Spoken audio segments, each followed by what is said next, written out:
모든 성도님들을 환영하고 축복합니다. 잘 오셨습니다. 오늘은 전사님이 광고해 주신 것처럼 제 생일입니다. 저는 이제 생일날 원래 점심을 주로 저희 아내랑 먹거든요.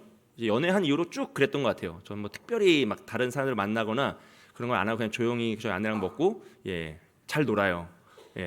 근데 오늘 점심을 이제 박태양 목사님이 초청을 해주셔가지고 목사님들 모임에 갔어요. 제가 오랜만에 어른 목사님들 모임에 갔어요. 너무 불편한 이제 어른들, 감히 제가 만날 수 없었던 그런 어른들을 뵙고 인사드리고 정말 저 말석에 앉아가지고 같이 밥을 먹고 이야기를 들었는데 너무 도전되는 말씀들을 많이 들었습니다. 그 어른들이 참 한국 교회를 위해서 또 이 시대를 위해서 어떤 고민을 가지고 기도하시고 또 그런 마음들이 우리 젊은 사역자들에게 어떻게 전달되기 원하시는지 정말 그 간절한 마음을 한 2시간 정도 식사하면서 들었는데 참 귀한 생일 선물을 받았다라는 마음이 들고 또 이제 정말 내노라 하는 분들이고 말씀드리면 다 이름을 아실 만한 그런 교회들 어른들이 오셨어요. 근데 이야기를 들어보니까 제가 제일 행복하더라고요.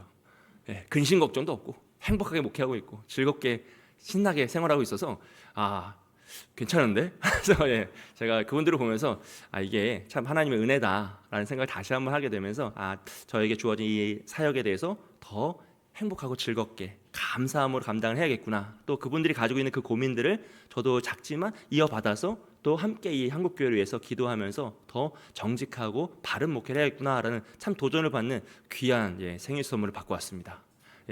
참 좋은 날이에요. 잘 오셨습니다. 오늘은 사사기 17장 6절 말씀을 통해 왕이 없는 시대란 제목으로 함께 말씀의 은혜를 나누게 합니다. 여러분 사사기 17장부터 21장까지 이제 마지막 장까지는 사사기의 그 에필로그 같은 두 가지 이야기가 연결되어 있어요. 이 두 가지 이야기는 사사기는 이런 시대다, 이 이야기는 이런 이야기였다라는 결론을 이제 지어주는 이야기입니다. 이 두 이야기의 특징에는 이제 사사가 등장하지 않아요. 사사기에서 한 시대를 풍미했던 이야기를 나타내는 것인데 사사가 등장하지 않고 레위인이 등장합니다. 레위인이 등장함에도 불구하고 하나님의 말씀을 등장하지 않아요. 그것은 무엇이냐면 레위인은 민족을 이끌고 그들을 신앙을 가르쳐야 하는 지도자였는데 그들이 등장함에도 하나님 말씀이 없었다는 것은 그 사사기의 어둠의 시대, 그 안타까운 영적인 침체, 암흑기의 시대가 결국 그것을 이끌고 타개해야 됐을 레위인들의 타락으로 말미암아서 그 타락의 중심에 레위인들이 있었고 그들로 말미암아 그 민족의 범죄와 민족의 타락이 더욱더 심화되고 촉진되었다라는 것을 상징하는 것이죠. 그리고 그 모든 일의 이유는 오늘 우리가 읽었던 말씀처럼 그때 이스라엘에 왕이 없으므로 모든 사람이 다 자기 소견에 오른 대로 행하였기 때문입니다. 그들이 이스라엘이 하나님을 버리고 다 자기 소견에 오른 대로 스스로 왕이 되어서 자신의 욕망과 자신의 탐심을 통해 나아갔기 때문에 결국 그 시대는 점차 악한 시대요 어둠의 시대가 되더라라는 것이죠. 그리고 그 결과는 우리가 지금까지 살펴보았던 것처럼 참혹하죠. 쉽지 않습니다. 한 번의 사사의 이야기도 쉽게 넘어간 적이 없어요. 너무나 참혹하고 안타까운 모습들입니다. 적과 꾸리던 그 약속의 땅은 더 이상 축복의 땅이 되지 않고 심판의 땅, 저주의 땅이 됩니다. 죄악과 혼란이 가득하고 약탈과 분열, 우상 숭배와 멸망이 가득한 땅이 되어버리고 말았습니다. 그래서 오늘 우리가 살펴보고자 하는 사사기 17장부터 18장에 나오는 인물들은 미가의 집안의 이야기 하나 나오고요, 그리고 단지파의 이야기가 나오고 떠돌이 레위인의 이야기 하나 나옵니다. 이게 다 연결되어 있는 이야기예요. 이 이야기의 세 부류의 사람들을 우리가 함께 살펴보려고 하는데 이 세 부류의 사람들은 그 시대가 얼마나 영적으로 침체되고 악한 시대였는지를 보여주는 그런 상징적인 인물들입니다. 특별히 이 레위인의 존재가 이 이야기의 결국은 연결점인데 그 한 사람을 인하여서 그 한 존재라는 것이 얼마나 이 이야기를 더욱더 참혹하고 타락으로 이끌어가는지를 보여주고 있어요. 오늘 이 모습을 통해서 우리의 모습을 되돌아보고 또 오늘날 우리 교회가 무엇을 회복하고 또 조심해야 될지 함께 살펴보기 원합니다. 첫 번째로 살펴볼 인물들은 미가의 집안입니다. 미가는 에브라임 지파 사람이었어요. 에브라임은 이스라엘 전체를 상징할 때 이제 상징적인 지파이거든요. 그래서 하나님이 이스라엘 부르실 때 에브라임아 에브라임아 나의 에브라임아라고 부르시는 장면들이 있잖아요. 그거는 이스라엘 전체를 부르실 때 에브라임이 선두에서는 지파였기 때문에 에브라임아라고 부르셨어요. 그런데 그러면 이 이야기는 단지 미가 한 집안의 이야기가 아니라 이스라엘 전체의 이야기다라는 것을 의미하죠. 그래서 오늘 우리가 읽은 6절 말씀에서 그때 미가에게 왕이 없었으므로라고 표현하는 게 아니라 뭐라고 하죠? 그때 이스라엘의 왕이 없었으므로라고 표현하는 거죠. 왜냐하면 이 이야기가 미가의 이야기가 아니라 이스라엘 전체의 이야기다라는 것을 나타내기 때문입니다. 더 나아가서 여러분, 이스라엘은 오늘날 교회를 예표합니다. 그러면 이 이야기는 누구의 이야기죠? 오늘날 교회의 이야기예요.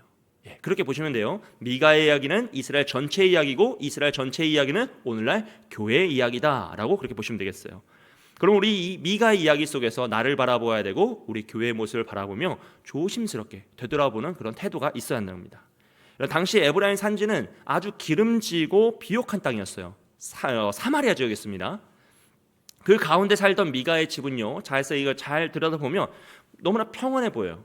그런데 그 심층적으로 그들의 마음과 태도와 그들의 모습을 자세히 살피다 보면 온갖 우상 숭배와 자기 욕망이 가득 차 있다는 것이죠.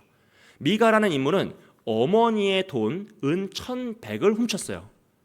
은 1,100은 이제 그 당시 은 한 양은 한 노동자가 4일 동안 일을 해야 버는 돈이 은 한 양이었습니다. 그러니까 굉장히 큰 거죠. 1,100냥은 4,400일에 대한 노동값이에요. 그러니까 어떤 의미에서 한 노동자가 일을 하고 번 돈의 절반을 모았을 때 4,400일의 노동을 모으려면 8,800일이 필요하잖아요. 그러면 안식일 쉬어야 되니까 안식일 쉬고 나면 약 28년에서 30년 걸립니다. 그러니까 한 노동자가 한 평생을 절반만 쓰고 다 모은 금액이 은 1,100냥 정도예요. 근데 그것을 아들이 훔쳤어요. 그러니까 엄마는 얼마나 열받겠어요? 엄마가 저주를 하는 거예요. 이런 어쩌고 죽어라 하면서 저주를 하니까 그 저주를 듣고 미가가 무서워서 다시 엄마에게 돌려줍니다. 사실은 제가 훔쳤습니다 하면서 돌려드려요. 그랬더니 어머니는 그 미가 아들을 책망하는 것이 아니라 그를 축복합니다. 하나님께 복을 받기 원한다라고 하면서 축복하고 하나님에게 이 아들을 복주시라는 마음으로 자신의 그 은 1,100냥에서 200을 떼어서 하나님께 드림으로써 거룩히 드리면서 우상을 만들겠다라고 해요. 한 신상을 만들어서 하나님께 드리노라라고 하죠. 그리고 그중 은 200은 약 3년치에 대한 연봉이잖아요. 엄청난 거잖아요. 그걸 가지고 우상을 만들어요. 그리고 그 자신의 집에 있던 신당에 놓았습니다. 그러니까 어머니가 이렇게 열심을 내니까 아들이었던 미가도 가만히 있지 못하고 자신도 에봇과 드라빔을 만들어서 그 신당에 놓고 자기의 아들 한 명을 제사장으로 뽑아서 제사장을 세웠어요. 갑자기 그 집에 성전이 생긴 거죠. 예배당도 생기고 제물도 생기고 우상도 생기고 제사장도 생겼어요. 그러다가 또 한 레위인이 지나가니까 그를 돈을 줘서 고용하여서 전문인 사역자잖아요. 전문 사역자를 고용하여서 자신의 집안의 제사장을 삼게 됩니다. 이걸 대충 보면 엄청난 열심당의 어머니와 그 믿음을 이어받은 아들과 또 사역자로 쓰임받는 손자 이야기예요. 아름답죠. 그리고 심지어 전문인 사역자를 만나자 자신이 모든 값을 지불해서라도 그를 가정으로 초청하고 자신의 집에 제사장을 삼는 참 믿음의 명문 가문처럼 느껴지는 모습이라는 거죠.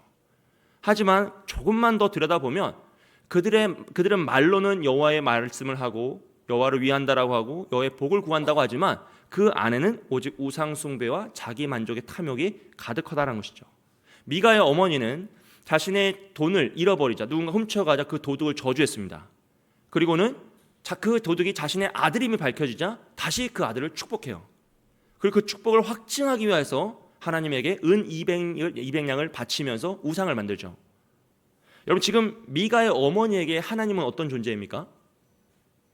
자신이 저주하면 저주를 내려야 되고 또 자신이 취소하고 축복을 하면 축복을 내려야 되고 자신이 헌신을 하면 그 헌신으로 확증하여서 그 축복을 보증해 줘야 되는 하나님이죠. 즉 조종 가능한 하나님이에요. 내가 이렇게 하면 이렇게 해줘야 되고 저렇게 하면 저렇게 해줘야 된다. 자기 마음대로 움직일 수 있는 하나님이죠. 여러분, 때로는 우리도 그런 하나님을 꿈꿀 때가 있지 않습니까? 내가 기도하면 응답해 주셔야 되고 내가 원하면 짠 하고 지금 바로 도와주셔야 되고 이건 내가 싫어하니까 그 사람은 벌을 받아야 되고 이 일은 잘 돼야 되고 저 일은 잘 안 돼야 되고 우리도 마찬가지라는 거죠. 그리고 미가 역시 마찬가지였어요. 그는 돈의 유혹에 빠져서 어머니의 전 재산을 훔쳤어요. 그러다 저주가 무서워서 다시 돌려드립니다. 어머니가 자신을 위해 우상을 만들자 그도 에봇과 드라빔을 만들었다요. 근데 여러분, 드라빔은 우상 숭배할 때 쓰는 이제 그냥 우상 제물이거든요. 우상이에요. 드라빔이 언제 나오죠? 야곱이 라헬과 함께 라반의 집에서 도망칠 때 라헬이 아버지의 드라빔, 그 우상을 훔쳐서 나오잖아요. 그러니까 드라빔은 원래 그냥 만들면 안 되는 거예요. 에봇은 뭐 그래도 제사장이 오시니까 만들 수 있다고 치더라도 지금 드라빔은 전혀 신앙과 상관이 없는 건데 그 우상 숭배하기 위하여서 기룡화복을 빌기 위하여서 그런 것들을 만들고 있다는 거죠. 그리고 자신의 아들을 제사장으로 세워서 기룡화복을 빌게 합니다. 그리고 더 결정적으로 떠돌이 레위인을 만났을 때 그와 이제 연봉 협상을 해가지고 그를 자신의 가정의 제사장으로 삼아요. 사사기 17장 13절에 보시면요, 이에 미가가 이르되 레위인이 내 제사장이 되었으니 이제 여호와께서 내게 복 주실 줄을 아노라 하니라 그랬어요. 이야기에서 뭐라 그러죠? 제사장이 나의 제사장이 되었으니 하나님은 나에게 복을 주실 거야 라고 고백하고 있는 거죠. 이 말씀에서, 이 성취되는 이 말씀 속에서 하나님 없습니다.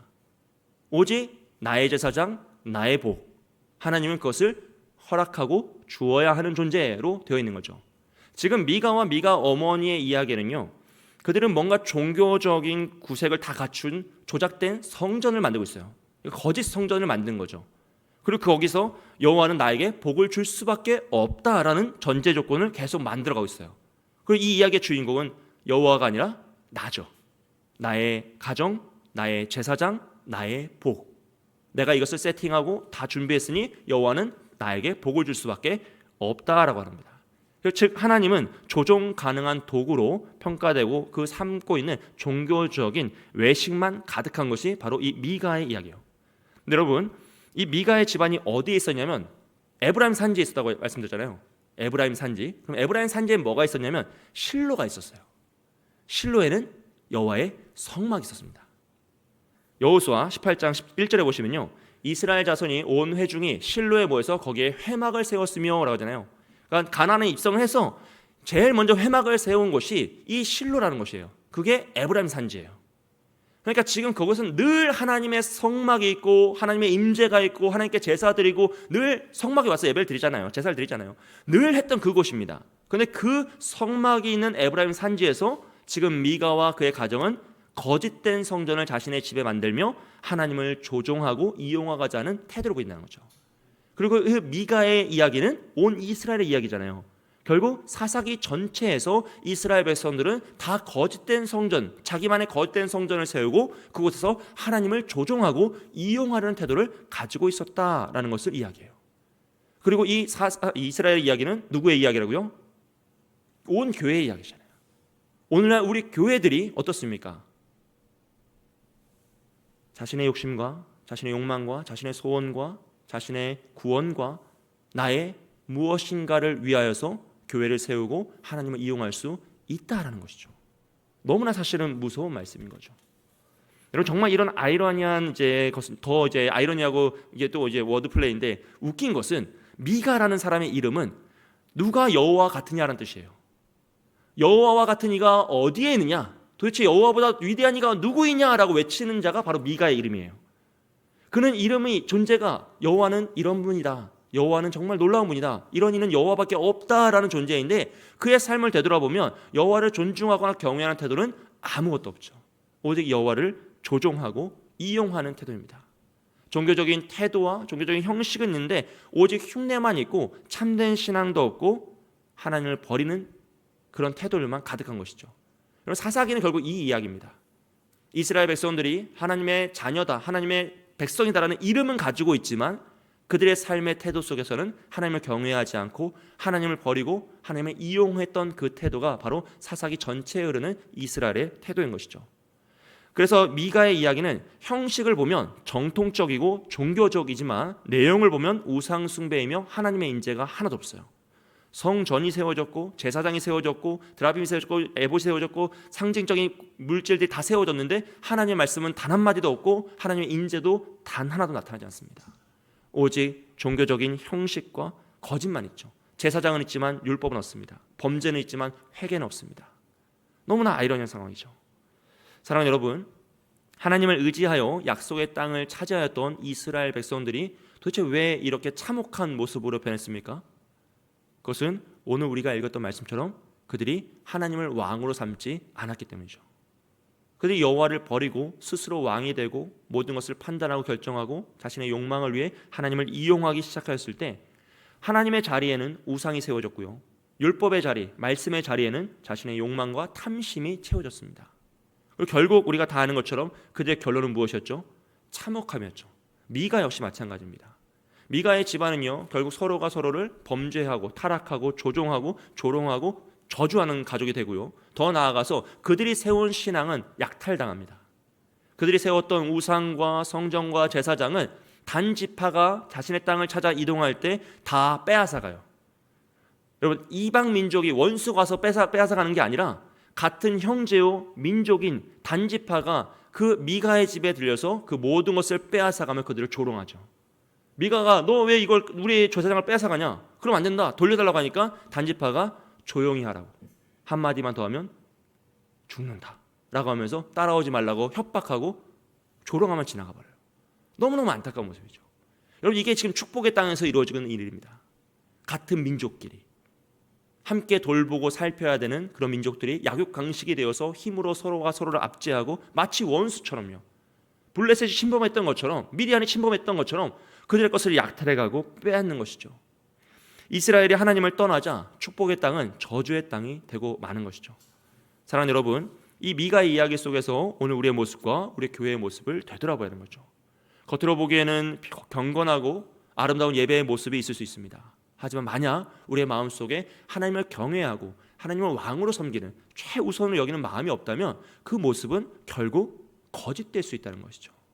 정말 한순간입니다. 이것은 또 우리의 미가의 이야기에서 주인공이 오직 자기 자신이었던 것처럼 우리의 신앙에서 주인공이 나라면요, 나의 구원, 나의 가정, 나의 기도의 제목, 나의 응답, 나의 축복, 내가 가지고 있는 능력과 나를 위한 그 모든 것이라면 결국 그것은 하나님을 향한 믿음이 아니라 하나님을 이용하는 우상 숭배가 될 수 있다는 것이죠. 미가의 고백과 다를 것이 없잖아요. 나에게 제사장이 생겼으니 여호와는 이제 나에게 복을 줄 수밖에 없다라고 선포하는 것이죠. 사사기는 이런 우리의 민낯을요 낱낱이 드러내는 성경이에요. 여러분, 우리는 하나님께 속한 그리스도인이라는 이름을 받은 자들이잖아요. 그렇다면 우리 정말 그리스도인답게 살아가고 있는지 우리의 삶을 되돌아봐야 하는 거죠. 우린 주의 몸된 교회라는 그 거룩한 곳에 모여 있습니다. 한 형제 자매로, 한 가족으로 모여 있어요. 그렇다면 정말 우리 교회는 하나님을 경외하며 하나님을 가장 우선시 여기는 하나님 왕으로 섬기는 그런 공동체인지 늘 점검하며 나아가는 것이죠. 왜냐하면 하나님을 떠나고 하나님이 떠나시면 축복의 땅이 저주의 땅이 되었던 것처럼 하나님의 몸된 교회가 저주의 교회가 될 수 있어요. 교회가 세상보다 못한 곳이 될 수 있고 다툼과 나눔과 원수짐이 될 수 있다는 것이죠. 우리의 신앙생활이 나를 향한 우상숭배의 헌신으로 바뀔 수 있다는 것입니다. 여러분, 미가의 어머니가 얼마나 헌신했습니까? 3년치 연봉이에요. 대단하지 않습니까? 3년 동안 한 푼도 쓰지 않고 모아야 200냥을 모을 수 있어요. 그것을 하나님께 드렸다, 거룩히 드렸다라고 고백하죠. 엄청난 헌신이 있었고 엄청난 수고가 있었고 애씀이 있었지만 결국 그것은 하나님 앞에 우상숭배였다는 것입니다. 이 모습을 통해서 우리는 우리의 모습을 되돌아보고 더 조심스럽게 기도하면서 더 하나님만을 바라보기 위해서 내 모습 속에 그것이 있지 않은가 점검하면서 나아가야 한다는 것이죠. 두 번째로 살펴볼 인물들은 이제 단지파인데요. 원래는 레위인이 먼저 나와요. 근데 단지파를 먼저 보는 것입니다. 이 단지파의 이야기는, 이 단지파는 원래 12지파 중에 한 지파잖아요. 근데 그들은 하나님이 자신들에게 주셨던 그 기업, 분배받았던 그 땅을 차지하지 않고 그 땅이 너무나 힘들어서 포기하고 다른 땅, 더 쉬운 길을 찾기 위해 애쓰는 모습을 보여주고 있어요. 단지파는 가나안 정복 당시에 땅을 분배받았습니다. 모든 지파가 다 받았어요. 그 단지파가 받았던 땅은 어디냐면 지중해 해안가로 그 당시에 블레셋 민족과 아모리 족속들이 살았던 땅이에요. 그러니까 좀 땅은 좋지만 대적이 강했죠. 그러니까 침범하고 그것을 차지하는 것이 쉽지 않았습니다. 근데 사실 생각해보면 가나안 땅에서 쉬운 것이 어디 있었습니까?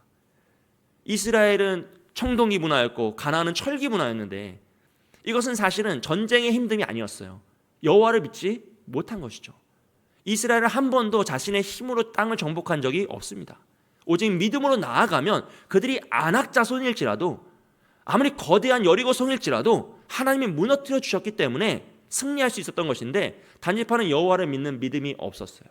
그래서 그 힘든 싸움을 싸우지 않고 포기하고 더 쉽고 좋은 땅을 찾기 위해 애를 쓰죠. 그런데 사사기 18장 1절에서는 이렇게 고백합니다. 함께 읽겠습니다. 시작.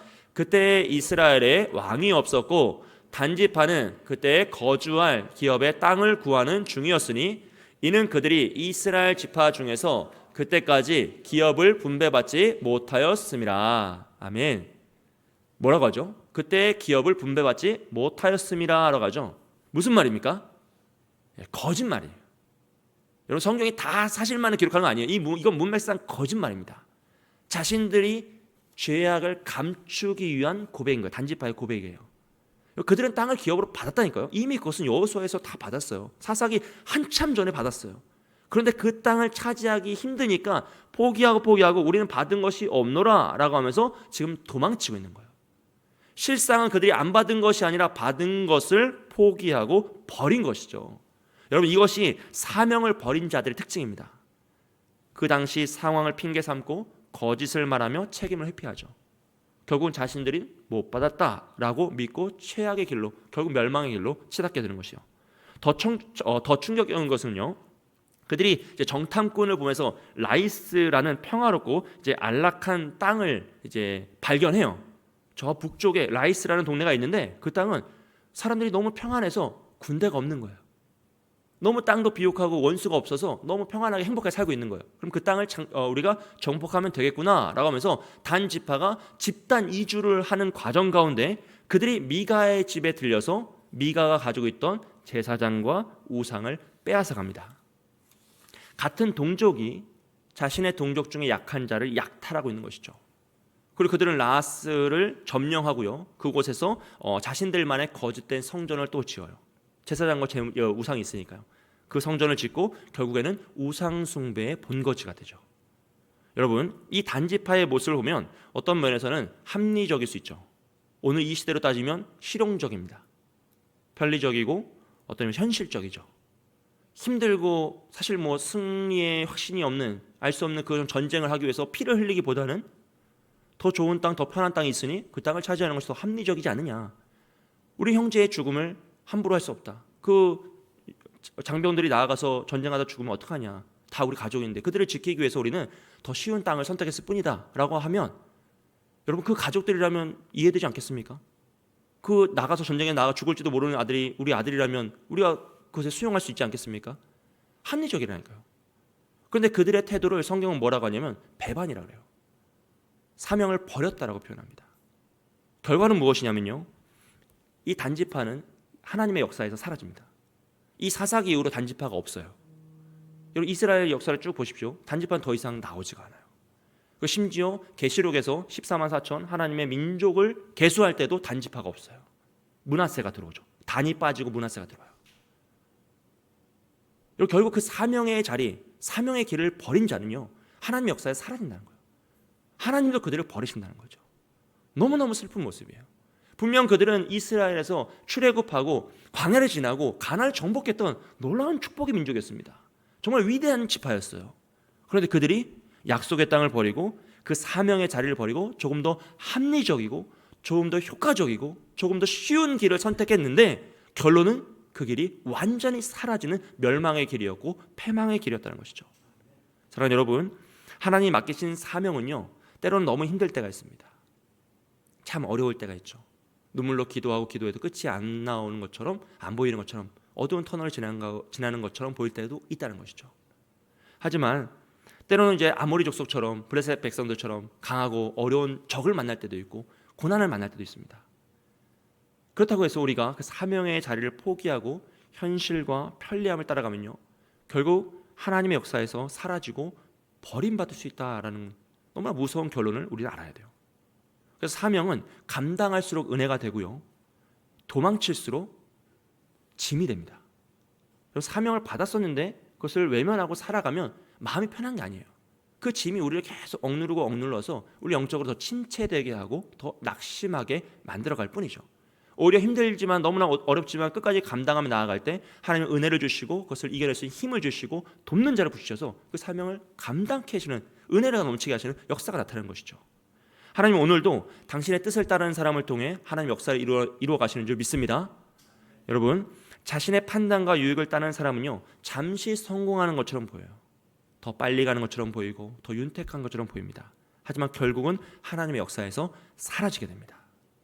오늘 이 시대도 마찬가지예요, 여러분. 세상에서 번영을 누리고 세상에서 부유함을 누리고 자신 마음대로 떵떵거리며 살아갈 때 참 대단한 것 같잖아요. 얼마나 정말 사실 대단한 일이죠. 놀라운 일입니다.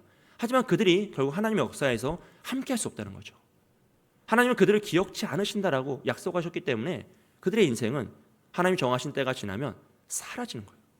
사라지는 거죠. 그러므로 하나님이 주시는 자리가 불편해도 힘들어도요, 하나님 주시는 그 사명이 고되고 어려울지라도 그 자리가 축복의 자리고 은혜의 자리인 줄 믿습니다.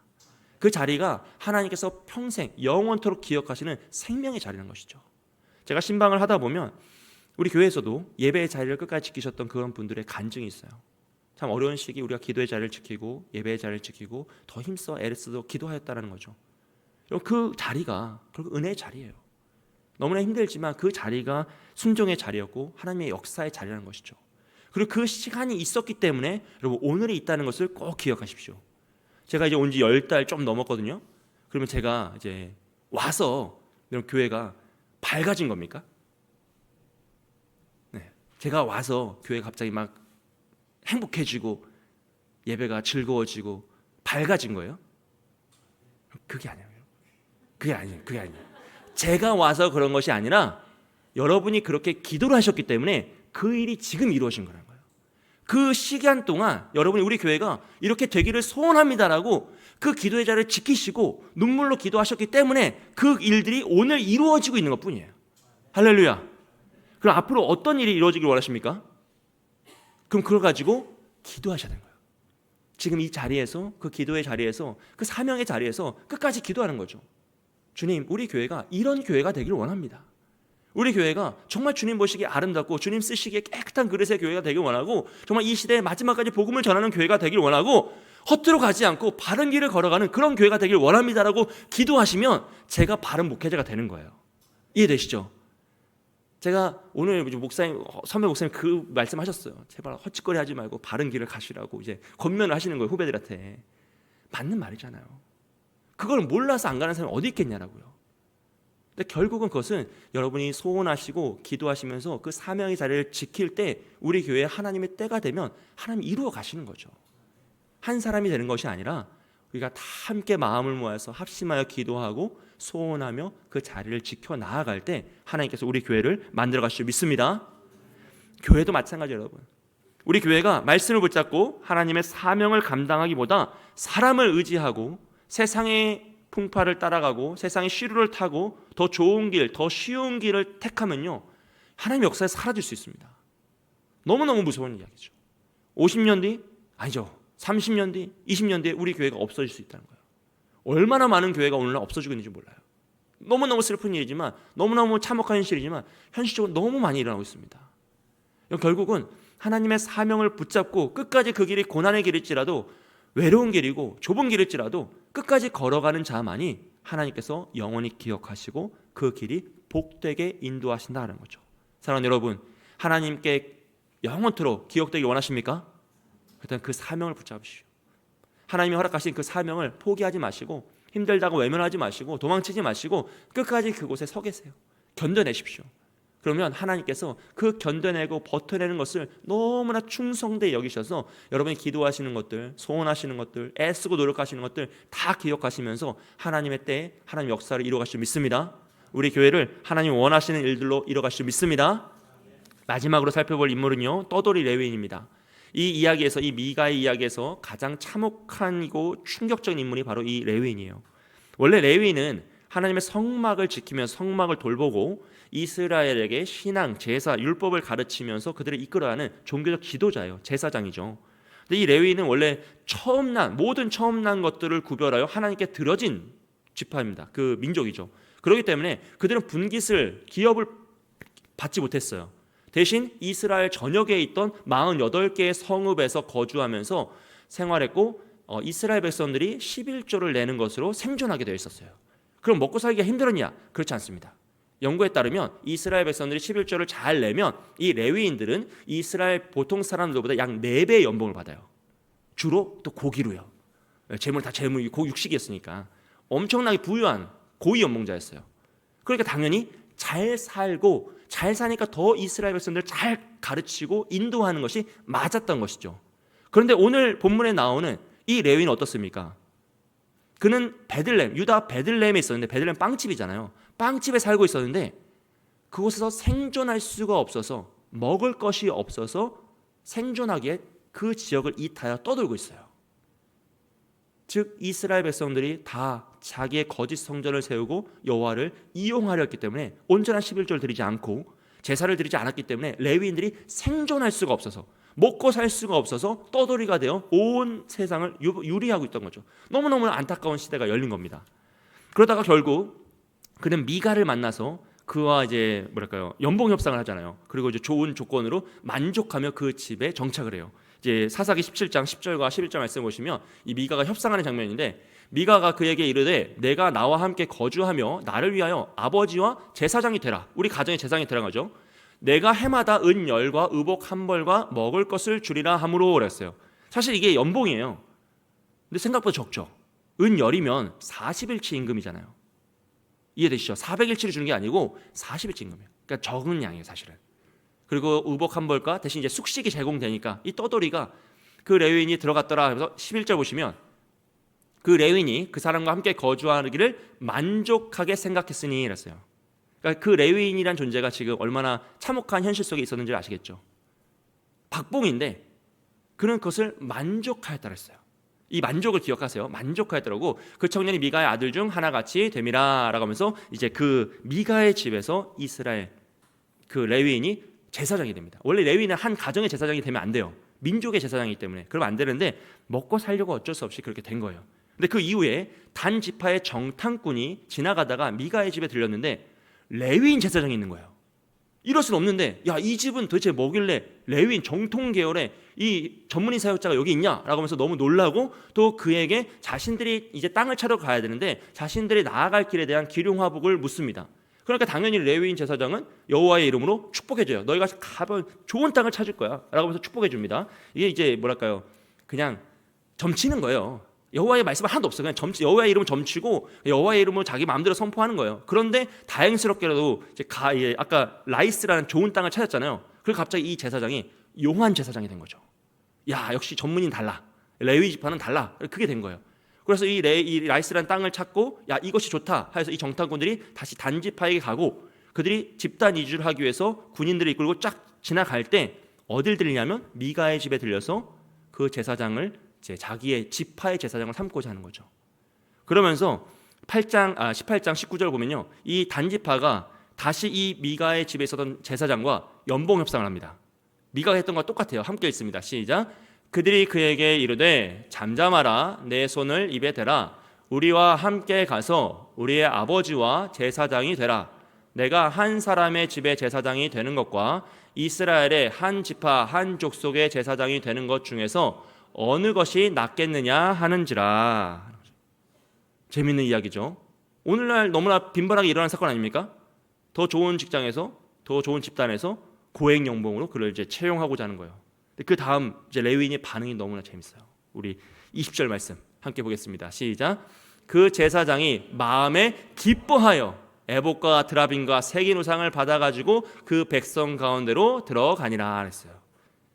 미가의 집에 들어갈 때 뭐라 그랬죠? 마음이 만족하게 생각했다 그랬잖아요. 그런데 이제는 더 큰 집단에서, 지파에서, 야, 단지파 전체의 제사장이 되라고 하니까 그가 마음이 기뻐하면서 그 집에 있던 자기 것도 아닌 에봇과 드라빔과 우상을 들고 뛰어가는 거예요.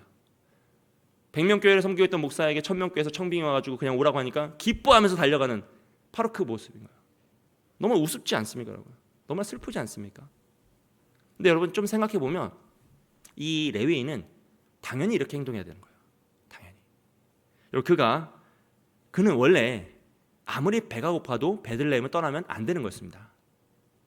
그는 그 베들레헴에 가뭄이 있건 사람들이 11조를 안 하건 먹을 것이 있건 없건 상관없이 그는 죽어도 베들레헴에서 죽어야 되는 것이 그의 사명이었어요. 왜냐하면 하나님이 그에게 베들레헴을 허락하셨기 때문이에요. 그 베들레헴에 있던 사람들을 다시 변화시키고 하나님 앞에 온전히 서게 해서 그들이 바른 신앙을 갖게 하는 것이 그 레위인의 책임이었다는 거죠. 근데 그는 생존을 위해서 그 모든 것을 버리고 이미 떠났잖아요.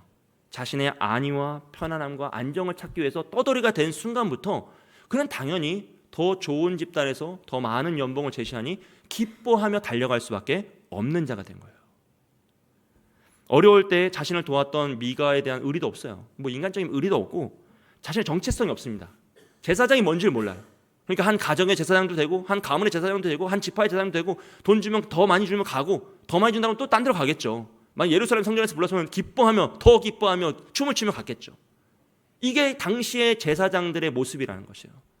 이스라엘을 이끌고 그들이 바른 길로 가지 못하면 책망하고 채찍을 때려서라도 가르치고 아니면 자기가 죽음을 맞이해서라도 그 앞을 막아서야 되는 제사장이었는데 그가 오히려 그들의 시류에 더 기뻐하면서 함께 동참하고 그 길을 뛰어가요.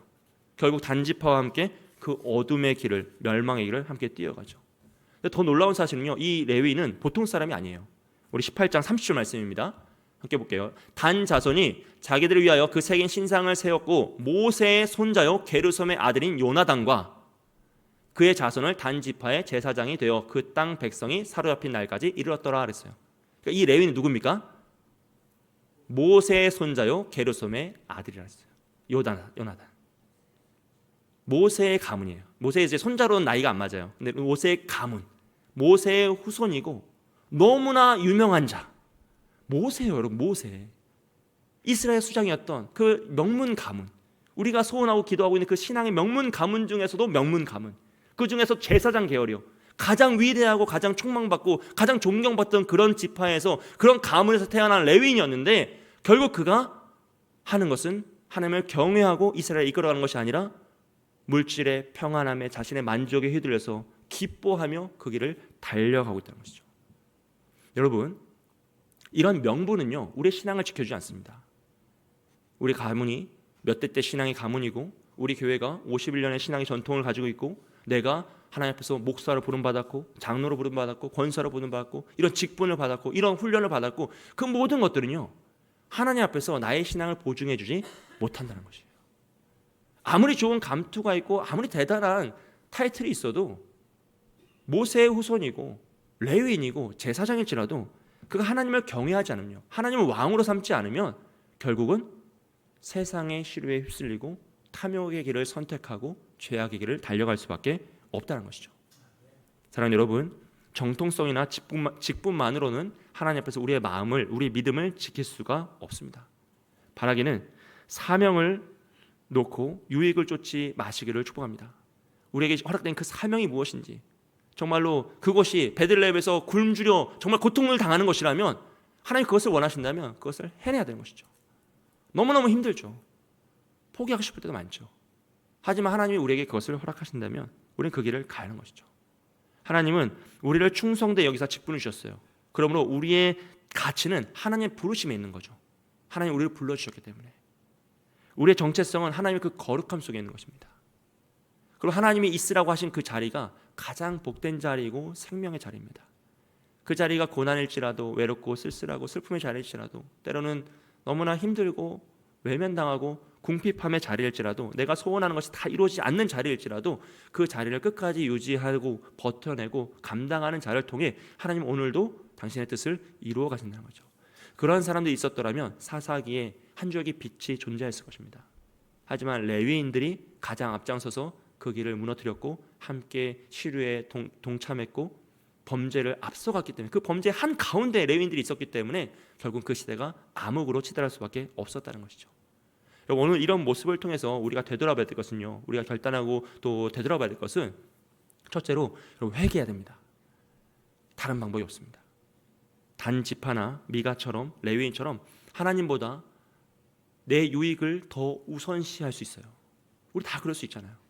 한순간이라도 그럴 수 있거든요. 그것을 우리는 정말 회개해야 됩니다. 우리 안에 있었던 하나님보다 우선시되고 내가 주인공이 되고 내 만족과 나의 구원과 나의 가족과 나의 그 무엇들이 더 우선시됐다면 우리는 그것을 반드시 회개하며 그 거짓된 성전을 무너뜨려야 되는 것이죠. 두 번째로는 온전한 믿음을 회복해야 됩니다. 여러분, 현실주의, 편리주의요, 늘 맞는 말이에요. 틀린 말이 하나도 없어서 너무 좋아요.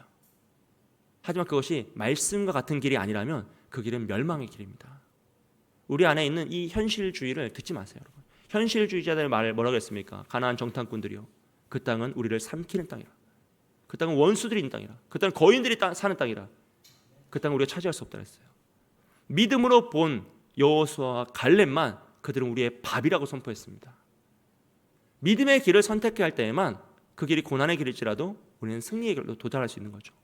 현실주의자들 따랐던 자들은 어떻게 했습니까? 다 죽었어요. 다 멸망했어요. 우리에게 유혹으로 다가오는 그 현실주의나 편리주의의 말을 따라가지 마십시오.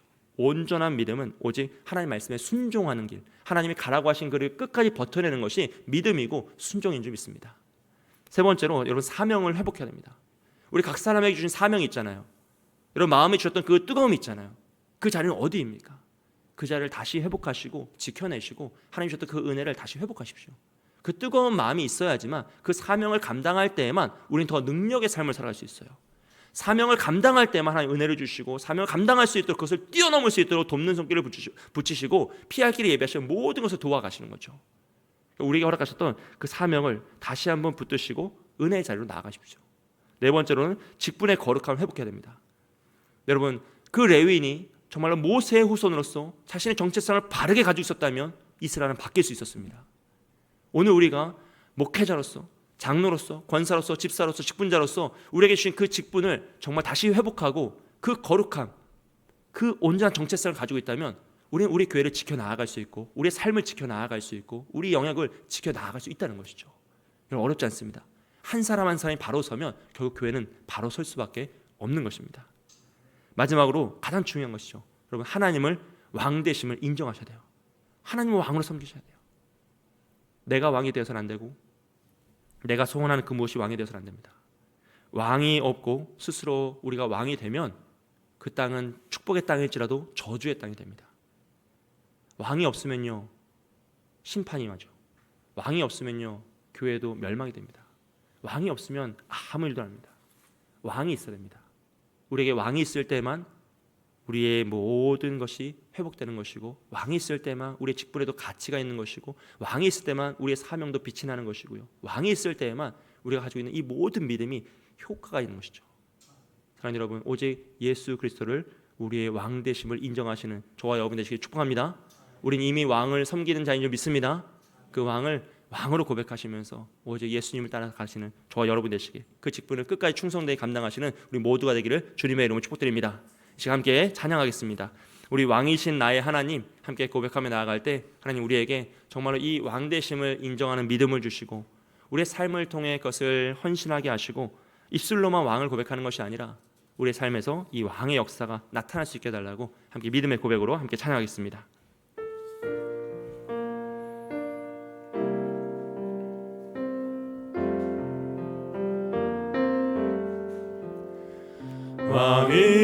왕이신 나의 하나님,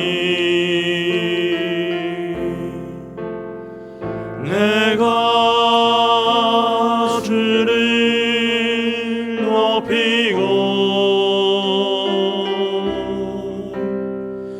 영원히 주의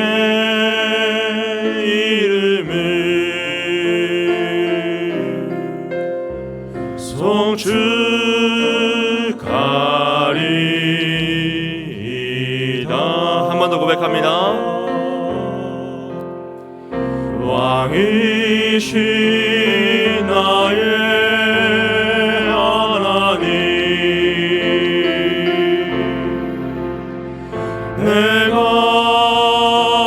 주를 높이고 영원히 주의 이름을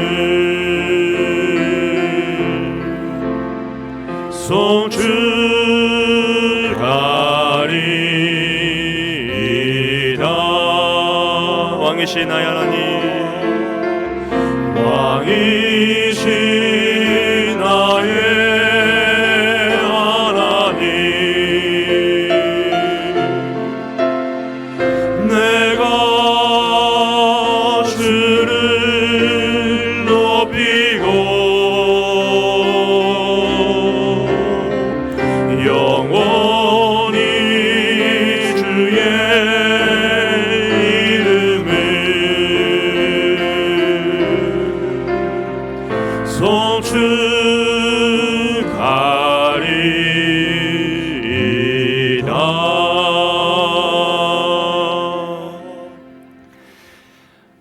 여러분, 제가 이 말씀을 준비하면서 가장 슬프고 웃기고 비참했던 순간이 그 레윈이 기뻐하는 마음이 전해지는 거예요.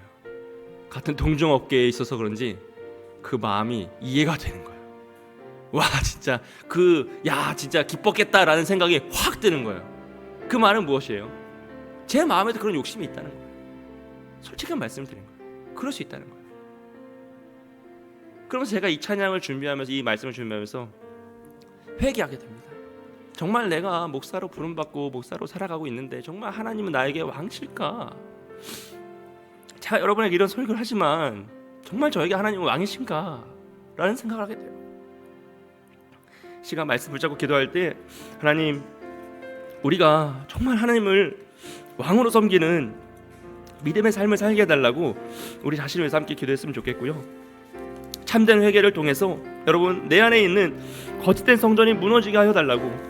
정말 이 거짓된 성전이 있으면 하나님을 떠날 수밖에 없고 참혹한 결론에 도달할 수밖에 없음을 우리가 사사기 전체를 통해서 배우고 또 익히고 또 알고 있는 사실들인데, 하나님, 우리 안에 있는 거짓된 성전을 다 무너뜨려 주셔서 정말로 회복의 역사가 일어나게 하시고 현실주의와 편리주의를 거부하게 해달라고. 온전한 믿음으로, 정말로 다 맞는 말이지만 그 말이 하나님 말씀이 맞지 않다면 단절할 수 있고 끊어낼 수 있고 그 길을 거부할 수 있는 온전한 믿음을 달라고 기도하시고, 하나님 맡기신 사명의 자리가 아무리 외롭고 힘들고 거친 길일지라도 끝까지 그 길을 지켜나아갈 때 하나님 우리에게 복 주시고 은혜 달라고. 우리에게 정말로 충성되 여기서 이 직분을 주셨는데 이 직분의 거룩함을 회복하여서 마지막까지 충성하였다고 잘하였다고 칭찬받는 종이 되게 달라고. 마지막으로 가장 중요한, 정말로 하나님만을 왕으로 섬기고 주님만을 왕으로 섬기는 우리 인생이 되게 달라고 이 시간 우리 자신을 위해서 함께 고백하겠습니다. 기도하겠습니다. 사랑과 은혜가 많으신 하나님 아버지, 이 시간 말씀을 짜고 기도합니다. 하나님, 주님께서 우리의 왕이신데, 정말로 주님께서 우리의 왕이신데, 우리가 입술로 그것을 찬양하고 고백하고 수없이 외쳤던 것인데, 정말 우리의 삶에서 여전히 하나님은 왕이신지, 진짜 왕이신지 우리의 모습을 되돌아봅니다. 아버지, 우리 안에 있었던 이 거짓의 성전들을 무너뜨려 주시옵소서. 나의 우상과 나의 드라빔과 나의 욕망과 나의 축복을 주여 무너뜨려 주시옵소서. 그래서 참된 회개 역사가 나에게서 오라오니, 오 주여, 우리를 불쌍히 여기시사 주님을 바라보며 주의 뜻을 의지하며 나아갈 수 있는 믿음을 허락하여 주시고, 이 현실주의와 편리주의 이 시대 속에서 정말로 너무나 당연한 일이고 당연한 말이지만 그것이 하나님 말씀에 어긋나는 일이라면 끌어낼 수 있는 믿음이 있길 원합니다. 거짓을 거부할 수 있는 믿음이 있길 원합니다.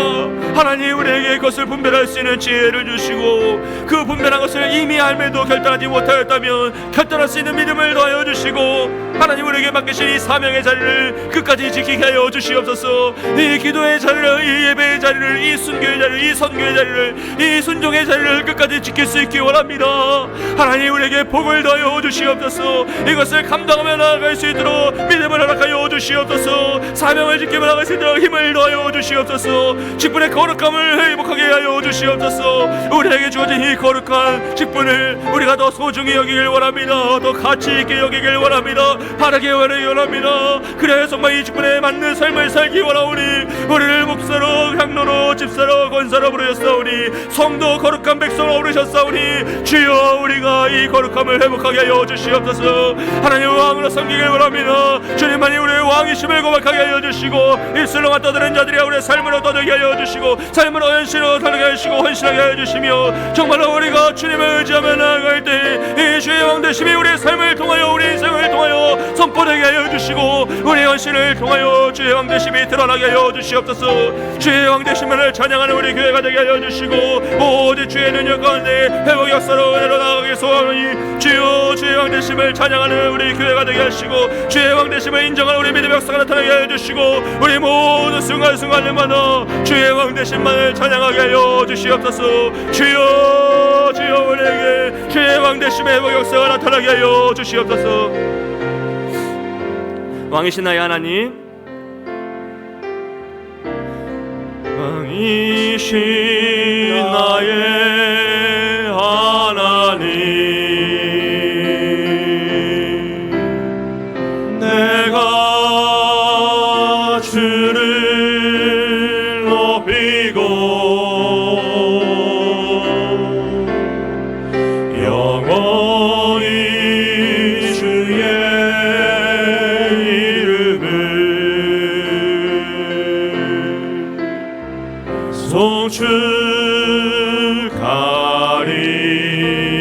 송축하리이다.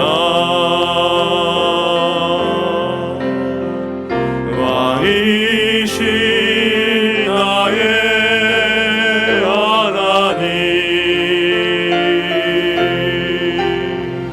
내가 주를 높이고 영원히 주의 이름을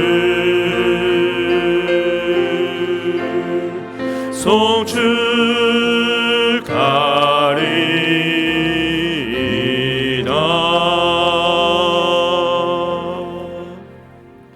한 번 더 기도할 때 우리 전교인 수련회에서 기도하겠습니다. 하나님, 모든 성도들이 기도로 준비하고 사모하는 마음으로 참여하여 하나님이 예배하신 풍성한 은혜를 받게 하여 주옵소서.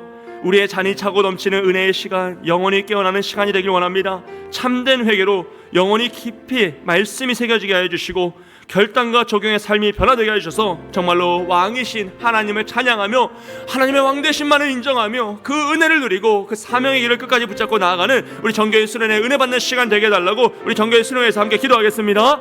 사랑과 은혜가 많으신 하나님 아버지, 이 시간 정교인 수련회에서 기도하며 나아갑니다. 하나님 7월 4일부터 6일까지는 정교인 수련회 가운데 하나님 말씀하여 주시옵소서. 우리 모든 성도들이 기도로 준비하고 사모하는 마음으로 참여하게 하여 하나님이 예배하신 풍성한 은혜를 받게 하여 주시옵소서. 아버지, 우리의 잔이 차고 넘치는 은혜의 시간이 되길 원합니다. 우리의 영혼이 깨어나는 시간이 되길 원합니다. 아버지, 참된 회개로 영혼 깊이 말씀이 새겨지길 원합니다. 결단과 적용으로 삶이 변화되길 원합니다. 오 주여, 주여, 이 시간들을 통하여 말씀하여 주시옵소서. 우리 모든 것을 참여하여야 은혜를 받을 것인데 그들이 모든 상황과 환경을 하시는 주님께서 마음에 결단하게 하여 주시고 함께 예배할 수 있도록 그들의 마음을 여시며 더 힘써 은혜를 사모할 수 있도록 인도하여 주시옵소서. 주여 도우시길 원합니다. 하나님, 정말로 주의 왕되심의 역사가 우리 교회 가운데 임하길 소원하오니 우리가 합심하여 그 사명의 자리를 붙잡고 기도하며 나아갈 때 주여 그 역사가 일어나게 하여 주시옵소서. 참된 회개로 영원히 깊이 있게 말씀이 새겨지길 원합니다. 그들이 왕이신 하나님을 고백하며 자신의 죄를 자복하며 또 주님만을 의지하며 나아가는 시간이 되길 소원합니다. 결단과 적용으로 삶이 변화되게 하여 주의 위에 영광을 받으시는 그 충성되이 나아가는 믿음의 역사가 나타나길 소원하오니 아버지요, 아버지요, 우리가 타협하지 않게 해주시고 현실주의의 말을 듣지 않게 해주시고 편리함을 따르지 않게 해주시며 이 말씀의 자리, 은혜의 자리를 지키게 하여 주시옵소서. 결단하게 하여 주시옵소서. 나오게 하여 주시옵소서. 헌신하게 하여 주시옵소서. 그래야만 나아갈 때 하나님께서 은혜 역사로 함께 하시길 소원하오니 주여 우리의 자리 차고 넘치게 하여 주시고 각 사람의 영혼의 그 마음이 깨어나게 하여 주시며 무엇보다 막힌 담이 무너지고 아버지 그들을 맡고 있는 모든 그 소리 무너질 수 있는 주의 역사가 임하게 하여 주시옵소서. 우리의 교회를 사용하시길 원합니다. 아버지, 우리가 여기 있어오니 주여 우리를 사용하여 주시고 우리가 깨끗한 그릇이 되어 하나님께 쓰임받는 교회가 되기를 원하오니 주여 참된 회개로 이 역사를 경험케 하여 주시옵소서. 아버지, 아버지, 우리 안에 있는 거짓된 우상이 다 무너지고 참된 회개로 이 은혜를 누리게 하여 주시옵소서. 하나님의 은혜의 잔을 받게 하여 주시옵소서. 주여 도우시길 원합니다. 은혜로 함께 하시길 소원합니다. 각 사람의 말씀으로 능력으로 함께 하시길 소원하오니 아버지여, 아버지여, 그들을 채워주시고 우리 모든 성도를 붙잡아 주시며 그들의 상황과 마음을 붙잡아 주셔서 이 모든 은혜의 자리에, 축복의 자리에 함께 동참하여 은혜 받고 귀한 역사가 나타날 수 있도록 은혜를 더하여 주시옵소서. 오 주여, 인도하여 주시옵소서. 우리 전교인 수련회에서 한 번 더 기도하며 나아갈 때 우리 청년들이 수련회를 통해서 하나님을 인격적으로 만나게 하여 주옵소서. 주여, 우리 청년들 이 어려운 시대를 이겨나가야 됩니다. 이 약한 시대를 이겨나가야 됩니다. 주여, 그들이 은혜를 받게 하여 주시고 사명을 붙잡게 하여 주시고 하나님께 붙잡힌 바 되어서 하나님만의 왕으로 섬기는 그런 믿음의 청년들이 되게 달라 기도해 주시고 우리 준비의 모든 과정을 지켜주시고 많은 성도들이 참여하게 해주시고 특별히 말씀 전하신 우리 박태양 목사님에게 은혜와 능력을 주시고 축복의 통로로 사용하여 주시옵소서. 우리 각 사람에게 필요한 말씀을 목사님을 통하여 선포되게 하여 주시고 우리의 영혼이 깨어나게 하여 주시고 도전받게 하여 주시고 죄를 책망받게 하여 주시고 자책하며 애통하며 기도하게 하여 주시고 회개하는 역사가 일어나게 해달라고, 하나님의 은혜를 경험하는 역사가 일어나게 해달라고, 우리 박대한 목사님 주님 붙잡아 달라고 함께 기도하겠습니다. 주님 시간 가운데 우리 정교수님 다시 한번 기도하며 나아갑니다. 주님 우리를 불쌍히 여겨 주시옵소서. 주여 우리를 불쌍히 여겨 주시옵소서. 아버지 우리 청년들을 불쌍히 여겨 주시옵소서. 이 험악한 시대 가운데, 이 탐욕스러운 시대 가운데, 이 편리주의 약한 생각이 가득한 시대 가운데 그들이 어떻게 하면 믿음으로 살아가겠습니까? 어떻게 이 시대를 이기며 시대를 이겨내며 극복하며 살아가겠습니까? 주여 그들에게 하나님의 왕되심을 경험케 하여 주시옵소서. 하나님의 인격적으로 만나는 은혜 역사를 경험케 하여 주시옵소서. 그래야 평생도록 하나님만이 나의 구주이시고 나의 왕이시고 나의 주인이심을 고백하는 믿음의 역사가 나타나게 하여 주시고 그 길을 끝까지 달려가는 우리 청년들에게 소원하오니 오 주여 은혜를 더하여 주시고 역사하여 주시옵소서. 소원합니다. 하나님 말씀하시길 소원합니다. 우리 청년들에게 주의 능력이 나타나게 소원합니다. 아버지 은혜 위에 은혜를 더하여 주시길 소원합니다. 하나님의 인격적으로 만나게 하여 주시고 은혜의 시간들 감명의 만남이 같이 내리는 은혜의 시간에 소원하오니 주님의 모든 과정을 지켜주시고 많은 성도가 참여하게 해주시며 특별히 말씀 전하시는 박대한 목사님에게 은혜와 능력을 부어주시고 축복의 통로로 사용하여 주시옵소서. 오 주여 은혜로 함께 하시길 소원합니다. 우리 박대한 목사님에게 능력을 더하여 주시며 그 영광을 지켜주시고 우리 각 사람의 필요한 말씀을 그 예수를 통해 증언하며 나갈 때 주여 하나님의 말씀이 폭포수와 같이 쏟아지게 하여 주시고 각 사람에게 합당하신 은혜를 가여 주시며 아버지가 상한 심령을 회복시켜 주시고 도전이 필요한 자들에게 도전을 가여 주시고 아버지 책망만 마땅한 자에게는 주의 책망이 임하였소. 그들의 영혼을 깨워지며 다시 한번 회개의 자복함으로 주에게 나올 수 있도록 주여 회개의 역사가 임하게 하여 주시옵소서. 하나님의 뜻이 이루어지는 그 역사가 임하게 소원합니다. 우리에게 그 능력이 나타나게 소원합니다. 아버지여 은혜를 더해주셔서 이 모든 것들이 감당하며 나아가는 역사가 임하게 소원하오니 주여 우리가 임하여 주시고 말씀하여 주시옵소서. 주님 우리에게 은혜를 더하여 주시옵소서. 하나님 함께 하시길 소원합니다. 오 주여 인도하여 주시옵소서. 아버지여 은혜를 내려 주시옵소서. 하나님 함께 하시길 소원합니다. 우리 세례에 주의 능력이 임하길 소원합니다. 하나님 역사하시길 소원합니다. 하나님 은혜를 내려 주시옵소서.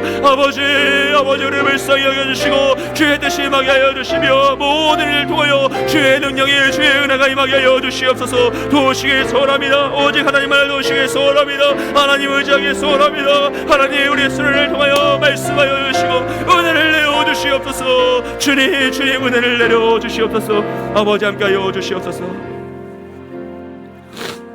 우리 가정과 자녀를 위해서 기도하겠습니다. 하나님 우리 오직 예수 그리스도만을 왕으로 섬기는 우리 가정이 되게 하여 주시고 부모가 회개할 때 가정에 있는 거짓된 성전과 우상은 모두 무너지게 하여 주옵소서. 주여 우리의 가정에 거짓된 우상이 있음을 고백합니다. 물질을 사모하고 사랑하는 거짓된 성전이 있음을 고백합니다. 우리의 편의와 우리의 능력을 의지하였던 우상들을 다 무너뜨려 주시고 정말 현실주의 편리주의를 뛰어넘는 말씀 중심의 순종으로 우리 자녀를 양육하기 원합니다. 이 세상이 그러니 이렇게 할 수밖에 없었다라고 협의하고 타협하고 핑계대는 것이 아니라 오직 말씀으로 우리 자녀를 더욱더 양육하게 하여 주시고 그들을 바른 길로 인도하게 하여 주시며 끝까지 우리가 허락하신 그 가정을 지키고 자녀를 양육하는 부모의 사명을 책임지며 감당할 수 있도록 주여 은혜에게 은혜를 주시고 능력을 주셔서 마지막까지 그 길을 지키게 하여 주시옵소서. 원수 마귀 사탄은 오늘도 우리의 자녀들의 영혼을 삼키기 위하여서 우리의 가정을 삼키기 위하여서 우는 사자와 같이 때를 노리고 있는데 우리가 기도의 성벽을 세우지 않는다면 우리가 말씀의 성벽을 세우지 않는다면 우리의 다음 세대는 살아갈 수 없을 것인데 하나님 우리가 끝까지 그 사명을 지키고 그 외로운 자리를 끝까지 지켜서 우리의 가정을 지키는 자가 되게 하시고 우리 교회를 지키는 자가 되게 하여 주시고 우리 다음 세대를 지키는 자가 되게 하여 주시옵소서. 이 시간 마지막으로 가정과 자녀를 위해서 주님의 이름 부르짖고 기도하겠습니다. 주여 사랑과 은혜가 많으신 하나님 아버지 시간간 우리 오직 가정과 자녀를 위해서 기도하며 나갑니다. 하나님 오직 예수 그리스도만을 왕으로 섬기는 가정이 되게 하여 주시옵소서. 하나님 우리가 먼저 부모가 회개하며 나아갈 때 우리 가정에 있는 모든 우상을 무너뜨려 주시옵소서. 아버지 거짓된 성전을 다 무너뜨려 주시옵소서. 하나님 회개합니다. 하나님 회개합니다. 이 모든 죄악이 우리의 것임을 회개합니다. 주여 우리에게 있었던 그 우상들을, 그 거짓된 성전을 다 무너뜨려 주셔서 우리의 가정이 다시 한번 주님을 섬기는 참된 성전이 되게 하여 주시고, 현실주의 편리주의를 뛰어넘는 말씀으로 우리 자녀를 양육하게 하여 주시옵소서. 하나님 그때는 다 그랬다고, 아버지 그것이 아니라면 우리 자녀를 살아갈 수 없었을 것이라고, 이 세상의 분파에, 이 세상의 현실에 사로잡혀 거짓을 뛰어넘지 못했음을 고백합니다. 하나님 시간 기도하오니 다시 한번 기도로 말씀으로 가정을 지키며 자녀를 양육하며 믿음으로 나아가길 소원하오니, 아버지 우리에게 주신 이 부모의 사명을 끝까지 책임지게 하여 주시옵소서. 감당하게 하여 주시옵소서. 기도하게 하여 주시옵소서. 가정을 지키고 자녀를 양육하며 믿음으로 다음 세대를 양육하는 우리 모든 믿음의 세대들 가운데 은혜 위에 은혜를 더하여 주시고, 우리가 다시 한번 주님을 의지하며 나아가는 우리가 되기 소원하오니, 아버지여 힘을 더하여 주시며 능력을 더하여 주시옵소서. 오 주님 소원합니다. 오 주님 소원합니다. 오 주님 소원합니다. 우리의 가정의 회복되기 소원합니다. 우리의 자녀들의 회복되기 소원합니다. 원수마귀 사탄의 손에서 거름받길 소원합니다. 주여 그들을 거두어 주시고 지켜주시고 우리의 다음 세대가 거룩히 소원받기를, 아버지 그들을 지켜주시옵소서. 회복시켜 주시옵소서. 능력의 손으로 붙잡아 주시옵소서. 아버지 우리 안에 있는 죄악을 다 발견케 시켜주시고 오직 주님을 의지하며 나아가는 우리 믿음의 단서가 될 수 있도록, 우리 가정이 될 수 있도록 축복하여 주시옵소서. 하나님 오시길 원합니다. 은혜로 함께하여 주시고 주의 능력 임하게 하여 주시고 주의 사랑을 붙잡아 주시기 소원하오니, 오 주여 은혜를 더하여 주시옵소서. 주여 인도하여 주시옵소서. 아버지의 가정을 지켜 주시옵소서. 우리 한 번 더 나라와 민족과 선교를 위해서 기도하기 원하는데요, 하나님 정말로 이 나라와 민족과 온 세상 열방이 주의 왕되심을 회복하는 역사가 일어나게 하여 주시옵소서. 정치, 경제, 사회, 문화가 안정되길 원합니다. 주님을 왕으로 섬기는 우리나라가 되길 원합니다. 북녘 땅도 그런 역사가 일어나서 정말로 동포들 지켜주시고 공산 정권을 무너지며 복음의 통일이 이루어지게 하여 주시고, 우리 선교사님들 주의 왕되심을 의지하여서 만리타국으로 사방팔방으로 흩어져서 온 세계에서 선교하고 계시는데, 주여 그들의 사역과 가정을 지켜주시고 부흥의 역사로 주의 왕되심이 선포되는 역사가 임하게 하여 주시고, 특별히 열방에서 일어나고 있는 그 전쟁을 주여 종식시켜 주시옵소서. 아버지 생명이 죽어가고 있습니다. 그들이 여호와의 왕되심을 인정하게 하여 주시고 이 죄악된 문화를 끌어내며 믿는 자들을 지켜달라고, 그곳에 계시는 우리 선교사님들과 믿음의 역사들을 지켜주시고 주여 보호하여 주시옵소서. 이 시간 주님의 이름을 주고 나라와 민족과 선교를 위해서 기도하겠습니다. 주여 주님 이 나라 민족과 우리 선교와 열방을 위해서 기도합니다. 하나님 우리 모든 열방이 왕되신 주님을 찬양하는 역사가 임하길 소원합니다. 주님의 왕되심이 회복되는 역사가 임하길 소원합니다. 하나님 우리 너무나 작은 자이오나 우리는 아무것도 할 수 없는 자이오나 오직 주의 이름 만군의 여호와 이름으로 기도하며 나아가오니, 주여 열방이 회복되게 하여 주시옵소서. 아버지 그들을 지배하고 있는 악한 세력이 무너지게 하여 주시옵소서. 아버지 주의 왕되심을 선언하게 하여 주시옵소서. 주의 왕되심을 목격하게 하여 주시옵소서. 그래야 전쟁이 그치게 하여 주시고 생명을 학살하는 일들이 사라지게 하여 주시고 우상숭배와 죄악의 문화를 끊어지게 하여 주시며, 아버지 이 나라 민족이 더 바른 나라 민족으로 정치와 경제가 완전히 다 회복되게 하여 주시고 오직 정의와 공의가 흐르게 하여 주시옵소서. 북녘에 있는 동포들을 지키시기 소원합니다. 공산 정권에 무너지기 원합니다. 아버지 그들이 왕되신 하나님을 믿게 하여 주시고 복음의 통일이 이루어지기 소원하오니, 우리 모든 선교사님의 가정과 사역을 지켜주시고 부흥역사로 함께 하여 주시옵소서. 이 모든 일들이 주님 안에서 이루어지길 원합니다. 아버지여 그 일들을 주님께서 이루시길 소원합니다. 하나님의 능력으로 그 모든 것들을 감당하며 나아가는 우리가 되길 소원하오니, 아버지 우리가 기도하며 나아가니 우린 작은 자들이오나 우린 아무것도 할 수 없는 자들이오나 만군의 여호와의 이름 능력의 이름을 잡고 기도하며 나아가오니, 주여 이 이름을 통하여서 기도를 통하여서 주의 일이 이루어지게 해주시고 이 땅 가운데 하나님의 역사가 임하게 하여 주시옵소서. 하나님께서 그 모든 일들이 이루어지기 소원합니다. 하나님 열방에서 일어나고 있는 전쟁을 종식시켜 주시옵소서. 아버지 생명이 죽어가고 있습니다. 아버지 그들을 긍휼히 여기시고 믿는 자를 지켜 보호해 주시고 선교사들을 보호해 주시며 그 땅에 있는 약한 세력들을 무너지게 하여 주시고, 아버지 누구는 그 죽음을 기뻐하고 있는데 이 참혹한 현실 속에서 어찌하면 좋습니까? 아버지여 이 참혹한 현실 속에서 주의 왕되심의 회복을 통하여 이 모든 악행들이 이런 회복되기 소원하오니, 주여 끊어지게 하여 주시고 회복의 역사로 은혜의 역사로 이 시대의 역사를 주관하시는 하나님의 능력이 임하게 하여 주시옵소서. 선포되게 하여 주시옵소서. 아버지여 은혜로 함께하여 주시옵소서. 주님 인도하여 주시옵소서. 주여 함께하여 주시옵소서. 역대하 7장 14절 말씀입니다. 내 이름으로 일컫는 내 백성이 그들의 악한 길에서 떠나 스스로 낮추고 기도하여 내 얼굴을 찾으면 내가 하늘에서 듣고 그들의 죄를 사하고 그들의 땅을 고칠지라. 아멘.